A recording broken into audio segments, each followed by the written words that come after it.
저 위험한 곳 내가 이를 때면 큰 바위에 숨기시고 주 손으로 덮으셨네. 오 놀라운 곳에 주 예수 내 주 내 모든 짐 벗기시고 죄악에서 날 끌어올리시며 또 나에게 힘 주시네. 메마른 땅을 종일 걸어가도 나 피곤함 몰랐으며 저 위험한 곳 내가 이를 때면 큰 바위에 숨기시고 주 손으로 덮으셨네. 증량 못할 은혜로 채우시며 늘 성령에 감아주사 큰 기쁨 중 주님을 찬양토록 내 생활을 도우시네. 메마른 땅을 종일 걸어가도 나 피곤함 몰랐으며 저 위험한 곳 내가 이를 때면 큰 바위에 숨기시고 주 손으로 덮으셨네. 주 예수님 공중에 임하실 때 나 일어나 맞이하리. 천군 천사 구원을 노래하리. 나와 답해 노래하리. 메마른 땅을 종일 걸어가도 나 피곤함 몰랐으며 저 위험한 곳 내가 이를 때면 큰 바위에 숨기시고 주 손으로 덮으셨네.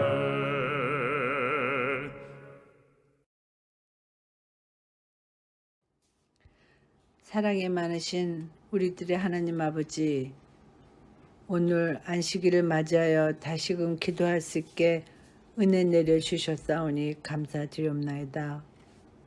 아버지, 이 어려운 세상에 아버지 자녀들이 어디에 있든지 무릎 꿇고 주님을 생각하며 십자가 그늘 안에서 살 수 있게 도와주시옵소서.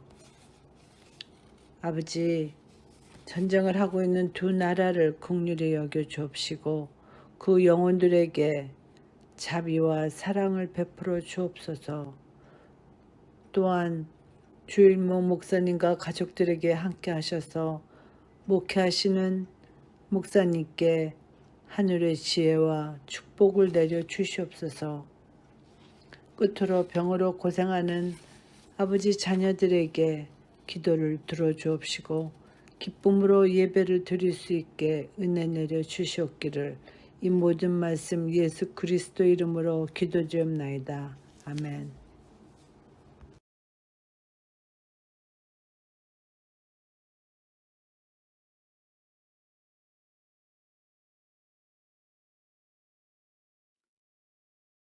교우 여러분, 안녕하셨습니까?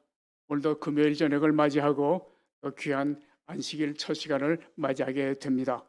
이 안식일을 통해서 많은 은혜와 축복을 받으시게 되기를 바랍니다. 이번 주말은 오늘과 내일을 통해서 기대하고 기다리고 있는 김건우 청년 목사님이 와서 내일 설교를 하시는 주말입니다. 그래서 우리 청년교회에 이 시간을 맡기면서 저보고 청년교회 디렉터, 잘 모르겠습니다 뭔지, 그 책임으로 오늘 저녁에 말씀을 좀 준비하라고 명을 받아서 오늘 이렇게 이 자리에 서게 되었습니다.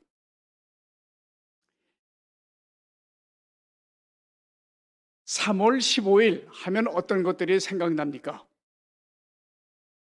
저는 제 딸 아이 중에 하나가 3월 15일이 생일입니다. 그래서 그 날짜는 항상 기억하고 있습니다. 또 다른 날짜 하나는 BC 44년 로마의 줄리어스 시저가 살해되던 날이 바로 3월 15일입니다. 그래서 그 날들을 기억하고 있습니다. 그 3월 15일을 그렇게 생각하다 보니까 창세기 3장 15절이 생각이 났습니다. 창세기 3장 15절에 가면 하나님께서 뱀과 우리 인간들에게 선포를 하십니다. 내가 너로 여자와 원수가 되게 하고 여자의 원수는 너는 여자의 후손의 발꿈치를 상하게 할 것이고 여자의 후손은 내 머리를 상하게 할 것이다 하는 이런 명령을 내리시면서 인간 구속의 경륜을 미리 발표하십니다. 그 다음에 또 다른 3장 15절, 출애굽기 3장 15절, 출애굽기 3장 15절에 가니까 이런 말씀이 있습니다. 너희 조상의 하나님 곧 아브라함의 하나님, 이삭의 하나님, 야곱의 하나님 여호와라.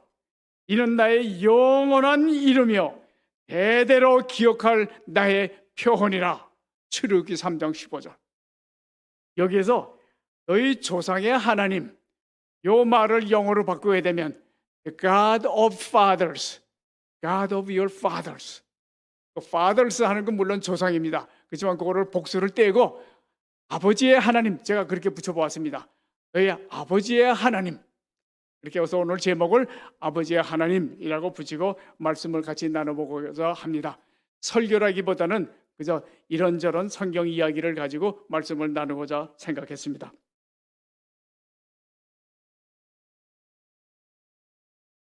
야곱은 누구의 아버지입니까? 아들들이 많이 있지만 야곱이 가장 사랑했던 아들, 바로 그 요셉의 아버지가 됩니다. 오늘 제가 첫 번에 말씀하고자 하는 것은 이 요셉의 생애를 통해서 아버지의 하나님이 어떻게 역사하셨는가, 어떻게 일을 이루어 가셨는가 하는 말씀을 가지려고 합니다. 대개 우리가 요셉의 이야기를 할 때는 요셉의 이렇게 저런 일을 했다, 총명하다 이런 얘기를 하지만 오늘은 그런 것은 전부 다 좀 옆으로 밀어놓고 하나님께서 아버지의 하나님, 야곱의 하나님이 어떻게 역사하셨는가를 말씀해 보고자 합니다. 이 요셉은 아버지 야곱이 나이가 많았을 때 태어나게 됩니다. 그건 조금 더 나중에 얘기하겠습니다. 그래서 요셉은 항상 아버지의 사랑을 많이 받고 자라난 그런 아이였습니다. 야곱 아버지가 늦은 나이에 이 아들을 보았기 때문에, 더군다나 자기가 가장 사랑하는 아내의 몸에서 태어난 아들이기 때문에 아주 많이 사랑했습니다. 얼마나 사랑했는가는 성경에는 간단하게 나와 있습니다. 채색 옷을 해 입혔더라. 채색 옷이 지금 같은 건 아무것도 아니지만 그 당시에는 이 물감을 색깔이 있는 물감을 드리는 것이 아주 귀한 물품이었기 때문에 그걸 특별히 그 아들에게 그렇게 해 입혔다라고 말씀이 나와 있습니다. 그렇지만 저는 그보다 한 걸음 더 뒤로 물러가서 보면은 야곱이 그 외에도 얼마나 많은 것들을 이 아들을 위해서 공급하고 대우해주고 처리해 줬을까? 옷만 그렇게 해 입혔을까? 아니면 아주 아기 때부터 무릎에 앉혀서 궁둥이를 두들기면서 내 아들 요셉아, 내 아들 요셉아 하면서 키우지 않았을까? 그러면서 아이가 조금씩 그 말을 알아듣기 시작할 때는 무릎에 앉혀놓고 하나님 이야기를, 하나님이 어떻게 나한테 행하셨는지를, 하나님께서 내가 어려울 때 어떻게 도와주셨는가, 이런 말들을 그 아들 요셉에게 다 넘겨주지 않았을까? 자기의 인생 역사, 긴 거진 100여 년에 되는 그 역사의 길을 아들에게 다 얘기해 주면서 하나님께서 이렇게 나를 도우시고, 내가 어려움에 처했을 때 이렇게 나를 구원해 주시고, 내게 힘을 주시고, 내 예배를 받으시고, 내 제사를 받아주셨다. 야, 이거 이 하늘 위에서부터 사다리를 통해서 천사가 오르내리는 꿈을 보게 하셨고, 내가 많은 양들에게 얼룩무늬를 입힐 수 있는 그런 방법을 가르쳐 주셨고, 이런 모든 이야기를 하면서 이 아들에게 하나님이 계시다, 하나님이 살아계신다, 나의 하나님이 너의 하나님이 되기를 바란다 하는 이런 교육을 줄기차게 해왔다고 저는 그렇게 믿습니다. 그래서 이 요셉이 17살이 된 나이, 아직도 지금으로 치면은 뭐 고등학생 나이입니다. 고등학교 2학년, 1학년, 2학년 그런 나이인데, 이 아이가 형들에게 갔다가 형들의 모함으로 인해서 애굽으로 종으로 팔려가는 기록이 성경에 나와 있습니다. 17살 때 종으로 팔려가서 한 10년, 15년 동안의 그 온한 그 모든 고생을 다 겪었을 것입니다. 우리가 이민 와서 10년, 20년 동안에 많은 고생을 하면서 지나오는 것처럼 이 요셉도 애굽 땅에 내려가서 아마 언어도 잘 통하지 못할 것입니다. 또 생활 습관도 달랐을 것이고, 문화도 달랐을 것이고, 모든 것이 달라서 어설픈 가운데서 오직 믿는 것은 아버지가 가르쳐 주신 하나님의 역사를 믿고 그분께 기도하면서 그분의 그 약속해 주신 약속대로만 굳건하게 마음속에 가지고 생활했다고 저는 그렇게 생각을 합니다. 그래서 그 주인 보디발이 볼 때 이 사람이 충실한 사람이구나, 그런 거를 볼 수 있었을 것이고, 또 더 나아가서는 그 청년 시대 20대 청년의 그 아주 유혹을 많이 받을 수 있는 그 나이에, 더군다나 성적 유혹을 많이 받을 수 있는 그 나이에 그 보디발의 아내의 유혹을 물리칠 수 있는, 그때 말하면 내가 어찌 큰 악을 행해서 하나님께 득죄하리까, 이런 행위가 하나님께 죄를 짓는 일이라는 것을 벌써 알고 있었던 요셉입니다.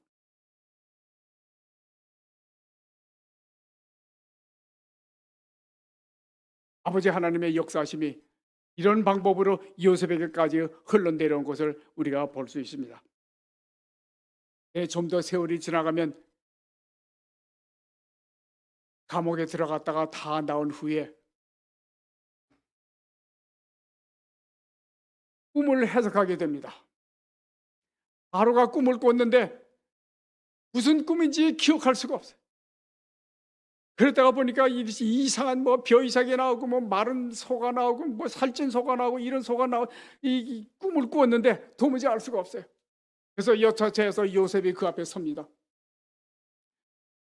요셉아, 네가 꿈 해석을 잘한다니 한번 이것 좀 해석해봐라. 요셉이 하는 말입니다.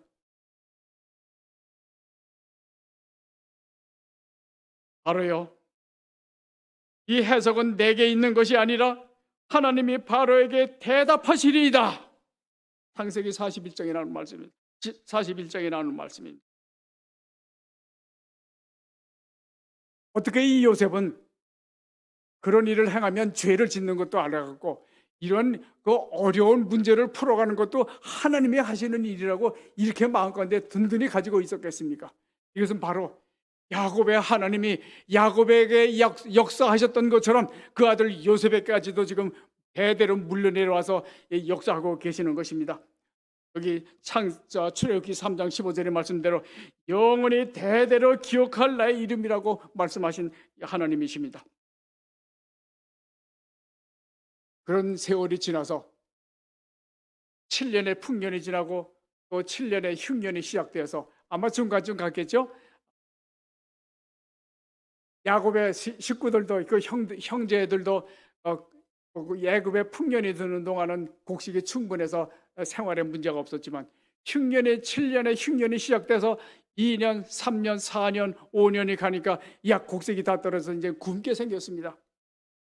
그래서 저 애굽으로 들어와서 곡식을 사러 왔었죠. 그 얘기는 여러분들 다 아십니다.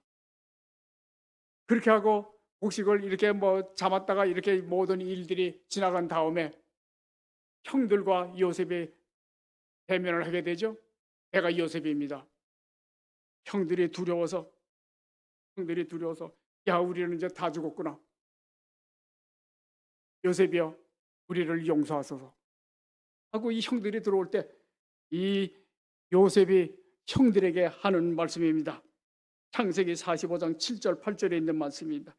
하나님이 큰 구원으로 당신들의 생명을 보존하고 당신들의 후손을 세상에 두시려고 나를 당신들 앞에 보내셨나니 그런즉 나를 이리로 보낸 자는 당신들이 아니요 하나님이시라. 요셉은 자기가 애굽으로 종으로 팔려온 것이 하나님이 자기를 먼저 보낸 것이라고 이렇게 간증하며 형들에게 얘기하고 형들을 용서하는 말을 볼 수가 있습니다.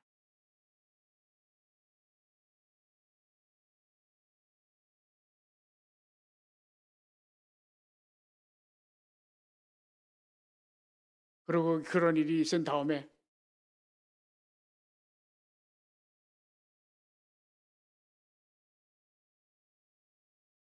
야곱이 나이 많아서 다 돌아가고 난 후에 이 형들이 두려움에 가득 차서 이제는 우리는 다 죽은 몸이다. 요셉이 우리를 가만두지 않을 것이다. 그리고 요셉에게 가서 무릎을 꿇고 머리를 조아리면서 우리를 용서해 주십시오. 우리를 용서해. 우리는 당신의 종이 될 것입니다. 요셉이여, 당신의 종이 될 것입니다. 하고 머리를 굽혔을 때 그때 요셉이 하는 말씀은 창세기 50장 19절 20절에 있는 말씀들입니다. 내가 하나님을 대신하리까?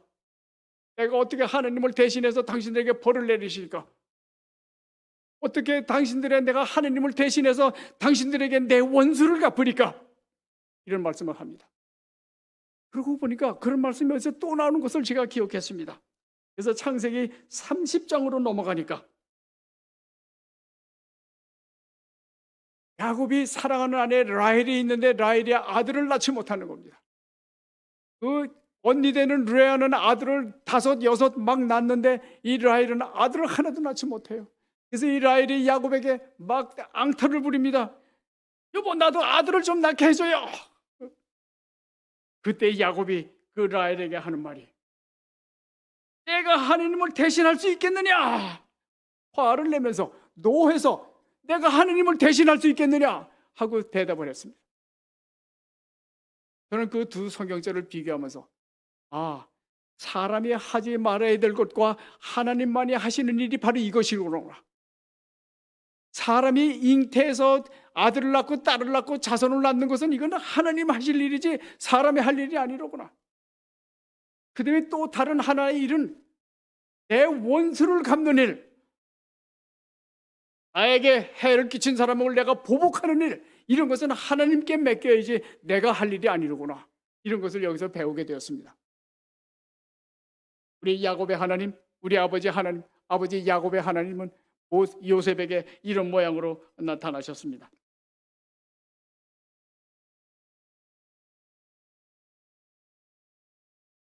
우리 아버지들은 자식들을 향해서 의무가 있습니다. 하나님께서 내 생전에 주신 모든 말씀들을 우리 아들들에게, 우리 자손들에게 전수해주는, 내려 물려주는 그런 통로가 되는 것이 우리 아버지들의, 우리 부모들의 의무라고 저는 그렇게 생각을 합니다. 야곱이 그 많은 아들 중에 어느 아들이 잘 될 것이라고 감히 짐작이나 했겠습니까? 없어진 줄 알았던, 죽은 줄 알았던 요셉이 애굽에 가서 총리 대신이 되어서 그렇게 건전하게 살고 있을 것을 꿈이나 꾸었겠습니까?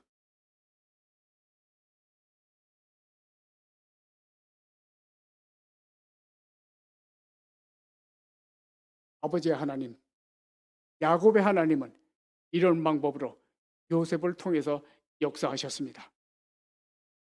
오늘날 우리들도 우리의 자녀들과 우리의 자손들을 위해서 이런 방법으로 하나님의 역사하심을 우리가 전해줬으면 참 좋겠다고 생각이 듭니다. 제가 오늘 몇 부분으로 나눴는데 둘째 부분에 들어가서는 현재 우리들이 처하고 있는 한인 교회의 실상을 좀 한번 얘기 나눠보려고 합니다.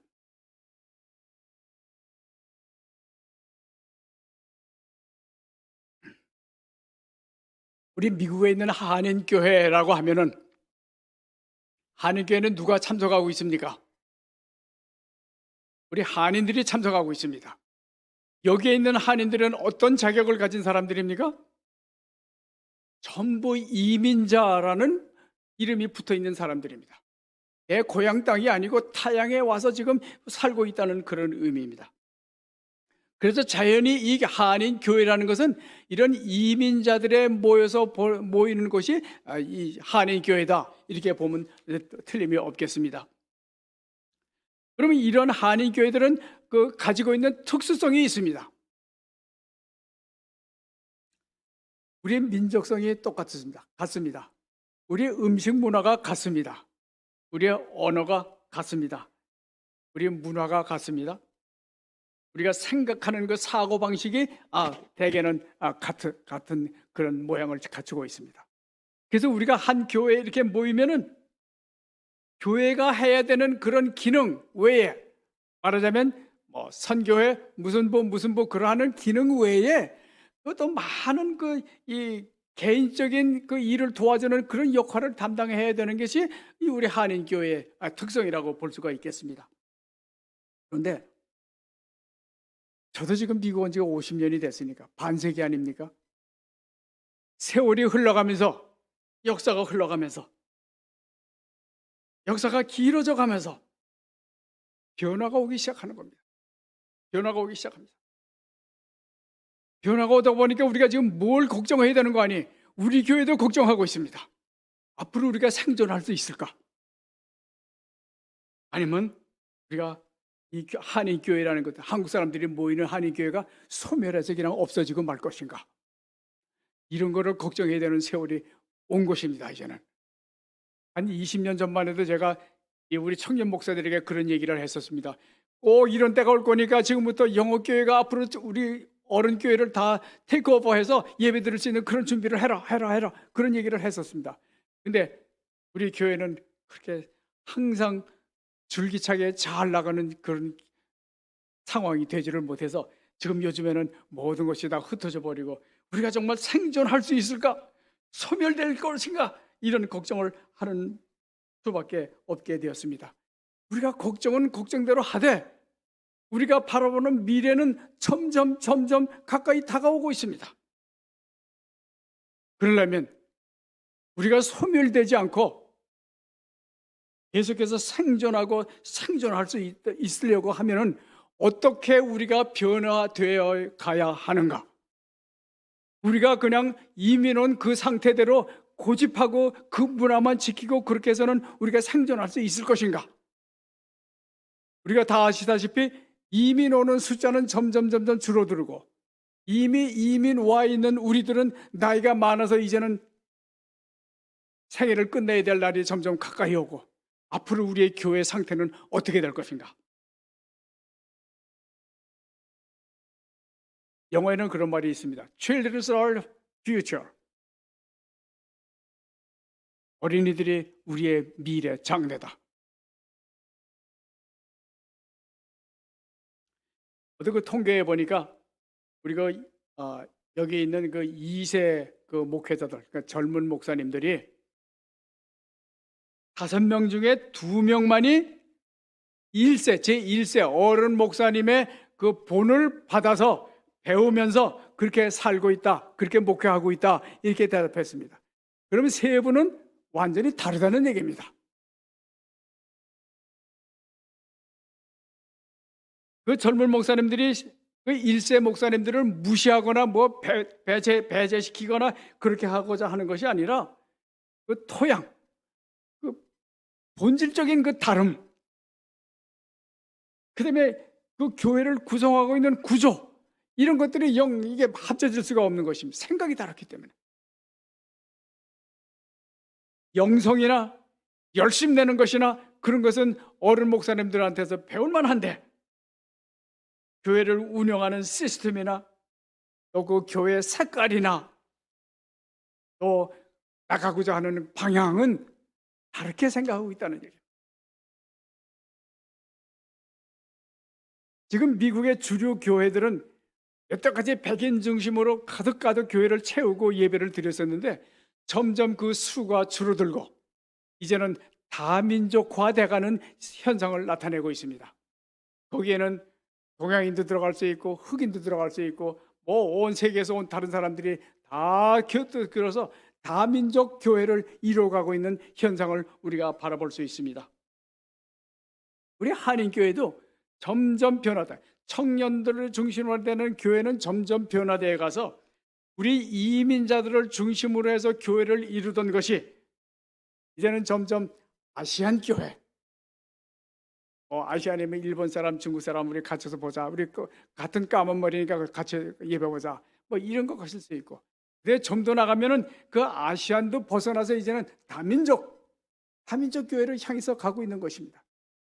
그래서 이 청년교회 목사님들은 우리 한인에게만 전도하는 것이 아니라 미국 청년도 좋고 흑인 청년도 좋고 베트남 청년도 좋고 일본 중국 모든 다 민족이 어떤 민족이든지 그리스도의 이름 아래 다 모여서 예배드리자 하는 것이 우리 청년 목사님들 또 청년들의 생각인 것입니다. 이것을 우리가 무시할 수 없는 것이 이민 오는 인구보다는 여기서 출생하는 인구가 훨씬 더 많고 또 빨리 증가하고 있기 때문입니다. 그렇기 때문에 한국 중심의 그 어떤 문화가 이제는 이중 문화, 우리 젊은이들 보면 미국 문화 반, 한국 문화 반, 이런 식으로 점점 변화되어 있는 것입니다. 어떤 리포트에 보니까 한국 태생으로 지금 와 있는 한인들의 56%가 한국 태생이라고 합니다. 56%가. 그다음에 여기 현지에서 태어난 그 젊은이들이 44%. 그럼 거의 동등해지는 그런 숫자의 그 넘버가, 그런 숫자가 청년들이 차지하고 있는 것입니다. 그러면 우리가 더 이상 우리가 어른들의 교회만 주장할 수 없고 한국말로만 예배드리자 하고 주장할 수 없는 이런 세대가 다가오고 있는 것입니다. 그러면 우리 1세와 2세 간의 그 차이점, 서로 간의 이질감은 어디서 오는가? 왜 이렇게 다르게 느껴지는가? 우리 교회에서도 청년들이 모이지만 우리 어른들이 몇 사람이나 청년교회에 고개를 들여밀고 예배를 드리고 많이 모였나 들여다봅니까? 안 하지 않습니까? 청년들이 우리 어른교회에 와서 고개를 들여밀고 들여다봅니까? 안 하지 않습니까? 뭔가 이질감이 있는 것입니다. 첫째는 언어가 통하지 않는 것입니다. 언어가 통하지 않는 것입니다. 어른들, 부모들 보고 영어를 하라고는 그건 무리가 있습니다. 그렇다고 아이들 보고 너네도 꼭 한국말 해야 돼? 이것도 또 무리가 있는 것입니다. 이 언어의 차이가 우리들 두 세대를 장벽을 만들어 놓고 있는 것입니다. 문화의 차이도 있습니다. 파틀락이라도 우리는 꼭 김치를 먹어야 되는데 이 청년들은 그게 아니고 다른 무슨 샐러드를 대신 먹을 수 있고 빵을 먹고 이렇게 하는 것입니다. 이게 맞지를 않습니다. 청년들은 김치 냄새가 싫은 것입니다. 이런 일들로 인해서 우리 청년과 우리 1세들이 점점 벽이 이루어지고 그렇게 살고 있는 것 같아요. 우리 집에서도 아이들과 소통하는 문제가 큰 문제죠. 다 경험하신 일이니까. 아이들과 소통이 되질 않습니다. 짧은 영어로 몇 마디 할 수는 있지만 그게 깊은 데까지 들어가지를 못합니다. 아이들이 한국말을 조금 한다고 그러지만 그 깊은 데까지 들어가지를 못합니다. 그래서 부모들이 하는 죄가 한 일이 뭡니까? 우리가 여태까지 살아오면서 야, 이거 안 되겠다. 교육은 시켜야 되고 교회 갖다 맡겨놓는 거예요. 교회 갖다 맡겨놔요. 아침에 교회를 다 같이 차 타고 와서 아이들 부려놓고 자 가서 예배 봐라. 우리가 한 일이 그런 일들이었습니다. 저도 그렇게 했죠. 저도 그렇게 했어요. 저는 우리 아이들을 키울 때 제가 캘리포니아가 아니고 다른 데서 나가 있었지 않습니까? 그 아이들을 거기서 다 키웠는데 그때 말이 안 통하니까 그래서 그래도 더 나은 수준이 제가 영어로 막 해대는 겁니다. 제 영어도 뭐 짧은 영어 가지고 영어로 막 해대고 그거 갖고 겨우 소통하고 그랬습니다. 그랬더니 우리 아이들은 한국말을 완전히 손 놓고 말았어요. 제가 실패했습니다. 그게 간증입니다.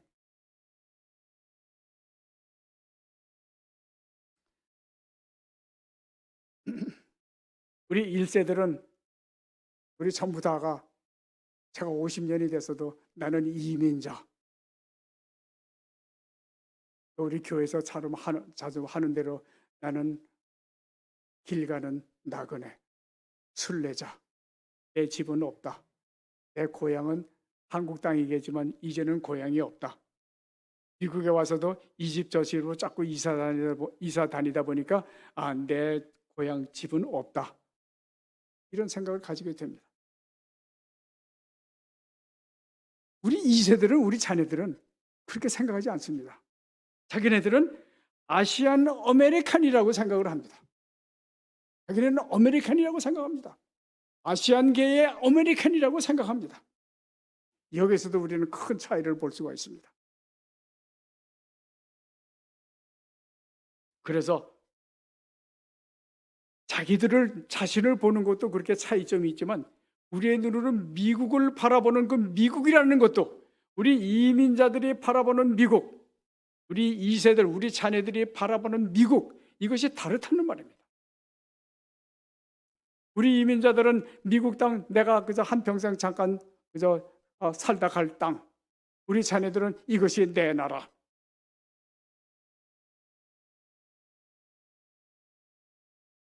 우리 1세들은 이민 와서 곧장 한 것이 교회를 세운 일 아닙니까?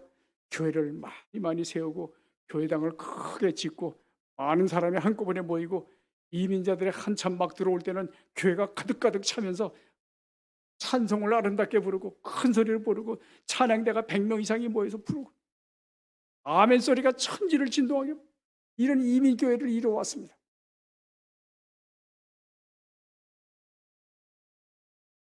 그렇지만 우리처럼 이렇게 작은 교회들은 생존하기가 얼마나 힘들었는지 교회 재정이 모자라고 인력이 모자라고 뭐가 모자라고 그래서 교회 운영하느라고 애를 쓰고 거기 매달려서 신앙도 정체성도 제대로 잘 갖추지 못하고 더군다나 그런 것을 교육시킨다는 것은 언간생신 마음에 두지도 못하고 그냥 허겁지겁 여태까지 달려온 게 사실입니다.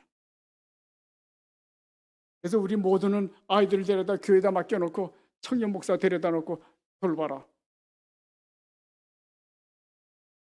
우리 같은 경우에는 그 청년 목사도 같이도 우리가 갖추지를 못해서 아이들이 다 흩어져 버리고 우리 부모 품을 떠난 그 아이들은 지금 다 어디가 있는지 내 아이들은 지금 어디가 있는지 답답할 뿐입니다.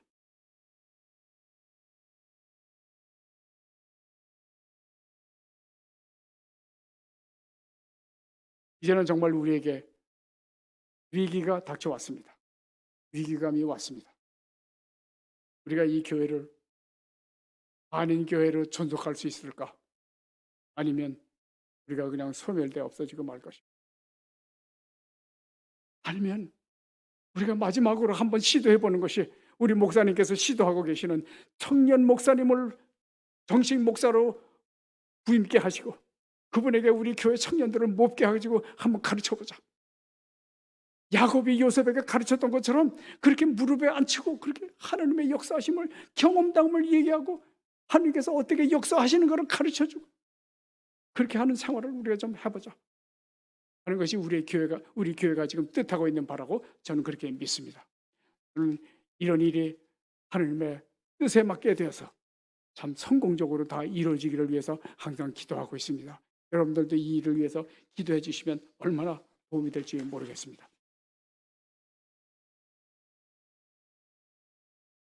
저는 또 한 다른 이야기를 좀 하려고 합니다. 미국에는 스티브 모리스라는 분이 계십니다. 미국의 우주항공연구소의 석좌 수석 연구원으로 일하시는 분입니다. 이분의 하시는 일은 인공위성과 저는 잘 모릅니다. 인공위성과 이렇게 다 연결해서 우리 GPS 있죠? 그 길 인도하는 GPS를 잘 구성하고 운영하는 그런 거를 연구한 공학 박사이십니다.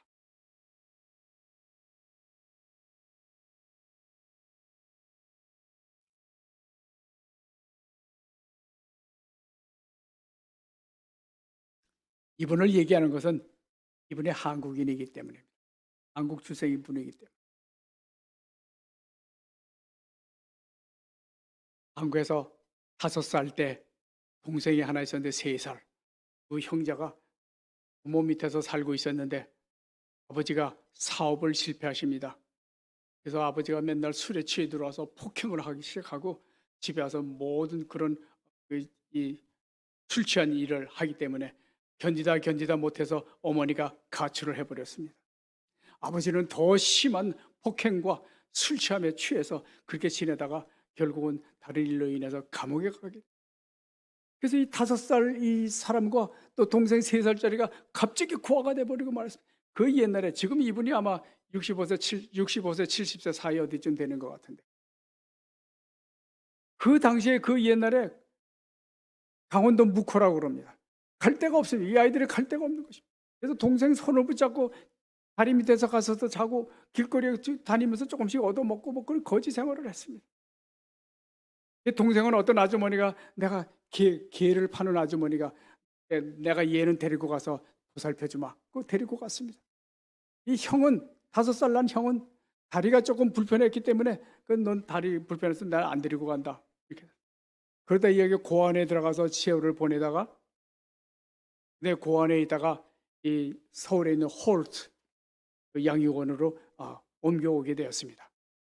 그 홀트 양육원에 와가지고 거기서 다리 수술도 받게 되고, 그다음에 거기에 다른 데서 온 전도사님이 하나님을 전하기 시작했습니다. 그래서 9살 되던 때에 내가 하나님을 믿겠습니다 하고 약속을 하고 하나님을 믿기 시작했습니다. 그랬는데 이 아이가 14살쯤 됐을 때 미국에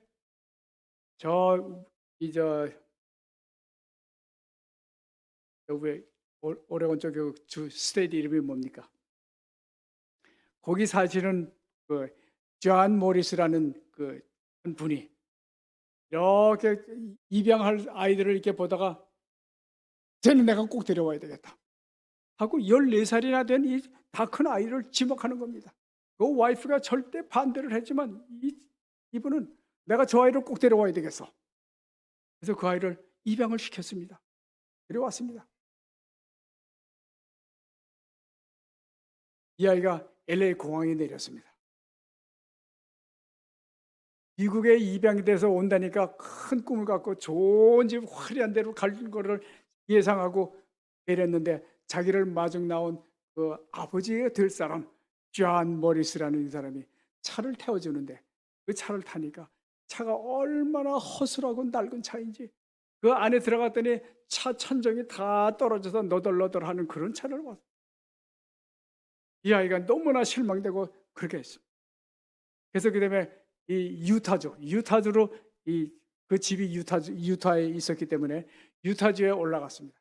그래서 그 집에 들어갔더니 그 집이 또 허술하고 남루한 그런 집이었습니다. 집 안에 들어가니 좋은 가구가 있는 것도 아니고 너저한 가구들이 있는데 그렇게 생활하고 있었습니다. 실망을 많이 했습니다. 이 14살, 15살 이 나이에 실망을 많이 했습니다. 그런데 이 아버지 되는 사람이 아침에 출근할 때마다 와이프를 끌어안아주고 키스를 하고 하루 잘 보내라고, 그리고 일을 나가는 것입니다. 생전 그런 일을 본 일이 없어요. 일을 끝나고 저녁에 돌아오면 또다시 그 아내를 끌어안고 뽀뽀를 하고 잘 지냈냐고 이렇게 하고서 지내는 것입니다. 이 아이에게는 이게 너무나 감동이었고, 이런 아버지 어머니 밑에서는 내가 살만하겠다. 그래서 열심히 공부를 하기 시작했습니다. 열심히 공부를 잘했습니다. 이 아버지 되시는 분은 이 입양되어 온 이 아들에게 너는 학생이니까 아무 생각도 하지 말고 공부만 하거라. 그래서 열심히 공부했습니다. 좋은 학교에 우주 항공에 관한 그런 고등학교에 들어갔습니다. 닐 암스트롱이 거쳐간 그 학교에 들어가서 그분이 바로 자기의 모델이 되었습니다. 그러면 거기서 또 학교를 마치고 그다음에 대학으로 들어가서 항공우주학을 공부하게 되었습니다. 그리고는 항공우주학 연구소에 취직이 되게 되었습니다. 이번에 대학을 다니고 있을 때 어제는 학교가 마쳐가는데 파이널 시험을 치고 있는 그때 집에서부터 연락이 왔습니다. 아버지가 갑자기 심장마비가 와서 병원에 입원했다. 그렇지만 파이널이 내일 모레인데 갈 수가 없었어요. 그래서 지금 내가 이 시험만 조금만 더 견디세요. 시험 치고 갑니다. 시험을 치고 그다음에 아마 곧장 졸업장을 수여했던 모양입니다. 그거를 졸업장을 들고 이렇게 집으로 와서 병원에 갔더니 아버지가 이제는 상태가 조금 좋아서 깨어나서 사람들 알아보고 말도 할 수 있는 그런 상태였습니다. 그래서 이 스티브가 졸업장을 가지고 아버지에게 가서 I have something for you. 아버지, 내가 드릴 게 있어요.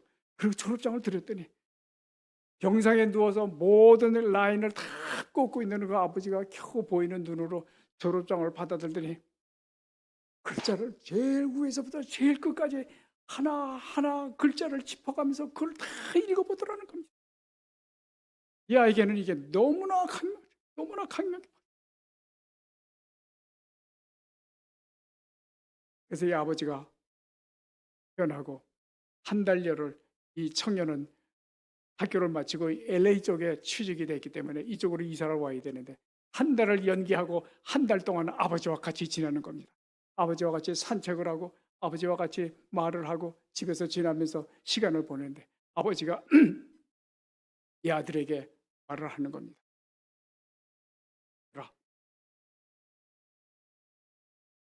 너는 알다시피 내 친아들이 아니다.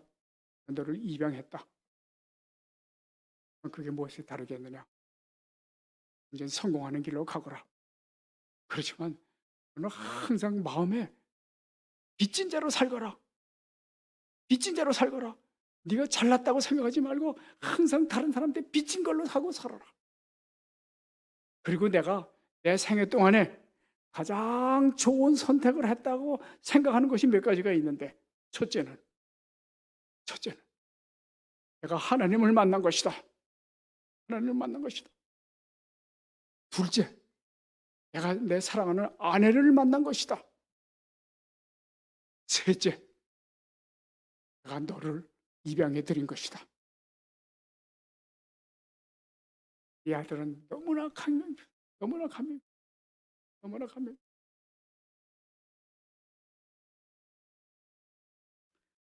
다른 얘기는 하지 않겠습니다. 그 외에 자기 동생을 찾기 위해서 애쓴 얘기, 자기 그 양부모들을 어떻게 대우해 드렸는지 그런 얘기들은 뒤에 다 따라오는 얘기. 그 아버지는 2006년도에 돌아가셨고 어머니는 95세까지 사시다 돌아가셨고 그 어머니는 돌아가실 때까지도 그 내 아들을 그렇게 동네방네 자랑하면서 사셨다고. 잠언 3장 6절에 있는 말씀입니다. 모든 길에서 그분을 인정하라. 그리하면 그분께서 내 행로를 지도하시리라. 영어로 하면 In all your ways acknowledge him. He shall direct your path. 여기는 shall을 쓰십니다. 그렇게 하실 수밖에 없어요. 하나님께서 너를 하나님을 인정하면 하나님께서는 너를 인도하실 수밖에 없다. 이런 말씀이 잠언에 기록되어 있습니다. 이 양아버지 존 모리스처럼 하나님을 그렇게 신실하게 섬기고 사랑을 베푸는 인류를 필요되는 인류를 위해서 사랑을 베푸는 그런 사람. 우리가 우리 자녀들이 이제 목사님이 오시고 청년들이 모여들면 우리가 그런 눈으로 그런 마음으로 그 청년들을 바라볼 수 없을까요? 우리 청년들을 바라볼 때 너희도 꼭 하나님을 기억해라. 하나님을 기억해라. 하나님을 인정해라. 우리가 해줄 수 있는 그거밖에 없지 않습니까? 그들에게 하나님을 가르치는 것뿐입니다. 야곱이 요셉에게 하나님을 가르치는 것. 이 존 모리스가 스티브 모리스에게 하나님의 사랑을 배워줬던 것처럼 이 스티브 모리스는 지금 신실한 교회 장로가 되어서 살고 있습니다. 우리도 이제 청년들이 모이기 시작하고 청년 목사님이 오시면 우리 그렇게 바라보십시다. 바라보십시다. 사랑스럽게. 우리가 너희들에게 빚진 게 많아. 우리가 잘못해줬어. 미안해. 그렇죠. 우리가 너희를 사랑해. 하나님께서 너희를 사랑하셔. 너희가 하나님을 인정하는 그런 생애를 앞으로 산다면 하나님께서 너희를 꼭 인도하실 거다. 너희가 요셉이 될 수 있을 것이다. 우리가 그렇게 했으면 참 좋겠습니다. 그런 마음을 가지고 이번 안식일에 내일 우리 김건우 목사님을 맞이하게 되기를 바랍니다. 오늘 정리하도록 하겠습니다. 제가 이 정리한 글에는 4째 페이지 저는 제 사막이라고 적어 놓았습니다.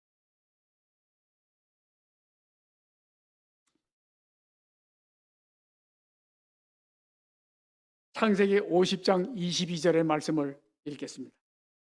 요셉이 그 아비의 가족과 함께 애굽에 거하여 110세를 살며 3대를 보았으며 (3대를) 보게 되면 110세쯤 되겠습니까? 110세 되기 전에 3대 보시는 분들 많이 있습니다.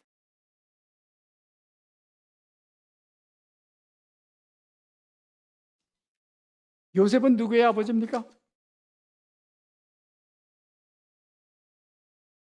거꾸로 물어봐서 안 되겠죠? 므낫세와 에브라임이 있는데 므낫세가 장손인데 야곱이 축복할 때 손을 이렇게 바꿔서 놓고 에브라임 동생에게 축복을 또 많이 하셨습니다. 그래서 야곱이 죽은 다음에도 요셉은 에브라임을 장자로 택해서 사는 걸 있다는 것을 볼 수 있습니다.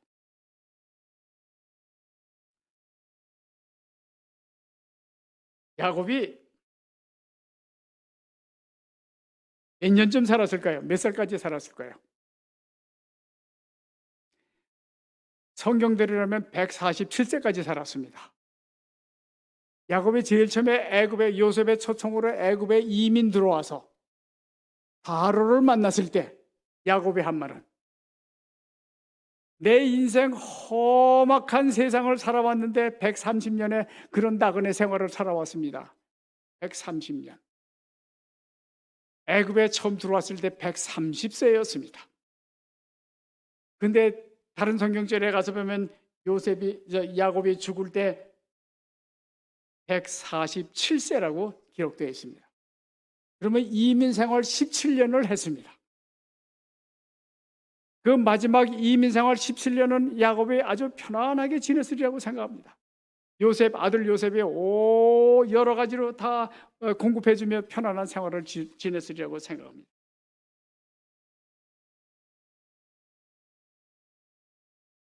요셉도 110세를 살고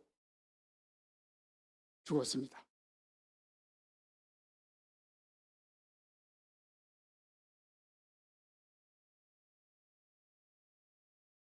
요셉이 애굽으로 팔려갈 때 17세, 총리 대신이 됐을 때 30세.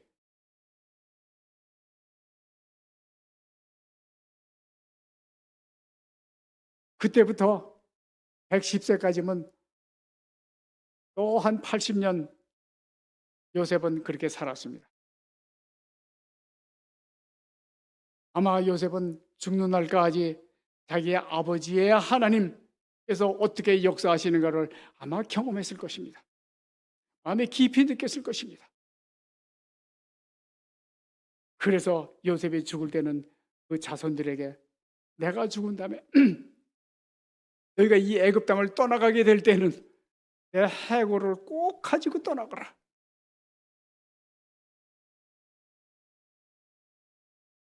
요셉의 아버지 야곱은 이렇게 하나님을 자기 아들에게 잘 소개했던 것을 우리가 볼 수 있습니다.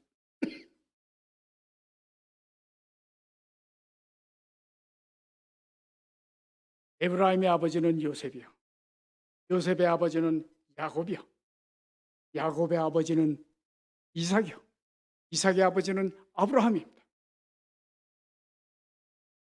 저희 조상들의 하나님, 즉 너의 아버지의 하나님, 아브라함에게 어떻게 역사하셨고 이삭에게 어떻게 역사하셨고 야곱에게 어떻게 역사하셨는가를 배워주는 것이 야곱이 요셉에게 전해준 역사이라고 저는 그렇게 생각을 합니다.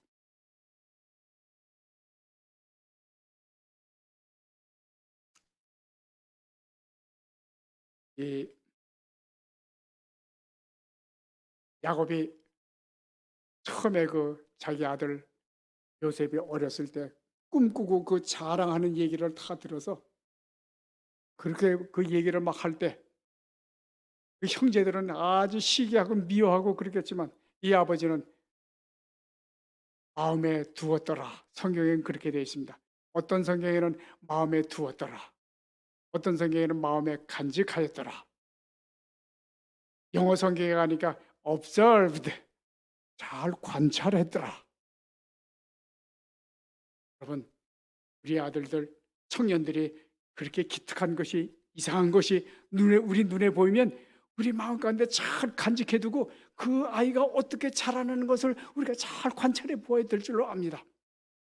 이제 우리 교회에 어린 청년들이 많이 모여들게 되면 그냥 나쁘게만 보지 말고 시끄럽게만 보지 말고 소란스럽게만 보지 말고 그 아이들의 장점을 바라보고 그 아이들이 얘가 이런 특성이 있네, 이렇게 발전할지도 모르겠다 하는 그런 기대감을 가지고 하나님께 기도하는 그런 생활이 되겠습니다. 우리가 이제 아이들이 모여들려 오면 누가 요셉처럼 될지, 누가 스티브 모리스처럼 그렇게 성장하게 될지 누가 알겠습니까? 요셉이라는 청년 하나 때문에 그 온 가족과 형제들과 아버지와 자기 민족과 애굽 온 나라가 궁핍에서부터 벗어나고 먹을 것이 풍족해서 그 900년 동안에 다 살아남고 생명을 유지할 수 있었던 것처럼 우리의 자녀들이 어떻게 성장하고 어떻게 발전해서 우리 교회를 돌보고 우리에게 도움을 주고 우리를 서포트해서 이 교회를 지탱해 나갈지 우리가 도무지 알지 못합니다. 청년 하나하나 우리가 관심을 두고 우리의 마음에 간직하게 두고 살아나는 것을 바라보면서 잘 관찰하면서 이렇게 우리를 청년교회를 보살피면서 살아가야 될 줄로 생각을 합니다.